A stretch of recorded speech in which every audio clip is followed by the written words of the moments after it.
বিশ্বনবী হযরত মুহাম্মদ সাল্লাল্লাহু আলাইহি ওয়াসাল্লাম তার মায়ের কোলে মাথাটি রাখলেন। কিছুক্ষণ নীরবতায় বিষণ্ণ হয়ে রইলেন। অনেকক্ষণ পর অবশেষে সেই নীরবতা ভাঙল।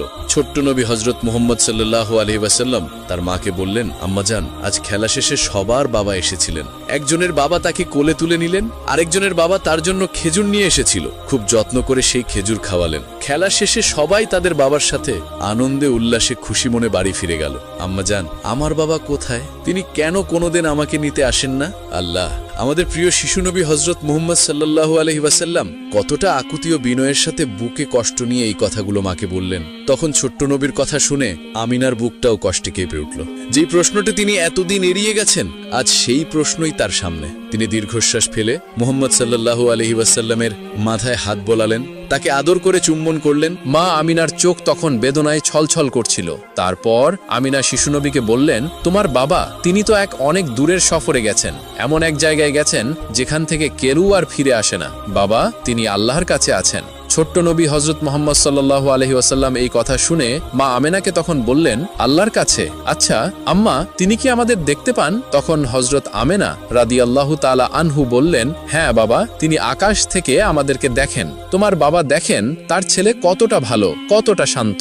তিনি তোমাকে অনেক ভালোবাসেন বাবা। শিশু মুহাম্মদ সাল্লাল্লাহু আলাইহি ওয়াসাল্লাম মায়ের কথাগুলো বোঝার চেষ্টা করলেন। তার মনে হলো তার বাবা বুঝি আকাশের কোনো এক তারার মাঝে থাকেন, কিন্তু তার মন তখন মানছিল না। তিনি তার বাবাকে ছুঁতে চান, তার অস্তিত্ব অনুভব করতে চান। তারপর শিশু নবী হযরত মুহাম্মদ সাল্লাল্লাহু আলাইহি ওয়াসাল্লাম তখন তার মা আমেনাকে বললেন, আম্মা জান, আমি কি কোনোদিন বাবাকে দেখতে পাবো না? আচ্ছা, তার ঘর কোথায়? তিনি কোথায় ঘুমিয়ে থাকেন? ছোট্ট মুহাম্মাদের এই কথা শুনে আমিনা আর চোখের পানি ধরে রাখতে পারলেন না। তিনি মুহাম্মদ সাল্লাল্লাহু আলাইহি ওয়াসাল্লামকে তখন জড়িয়ে ধরলেন। তার বাবার কি হয়েছে, সে কোথায় আছে? তার আকুতিতে তার হৃদয়টা যেন ফেটে যাচ্ছিল। কষ্টভরা মন নিয়ে তখন মা আমিনা বললেন, তোমার বাবা এই পৃথিবীতে নেই। তুমি জন্মানোর আগেই তিনি আল্লাহর ডাকে সাড়া দিয়ে এই পৃথিবী ছেড়ে চলে গেছেন। শুধু তার শরীরটা ইয়াসরিবের মাটিতে এখনো ঘুমিয়ে আছে বাবা। ইয়াসরিব শব্দটা শিশু মুহাম্মাদের কানে কর্কশভাবে বেজে উঠল। তখন নবীজি ভাবলেন, মাটিতে ঘুমিয়ে আছেন।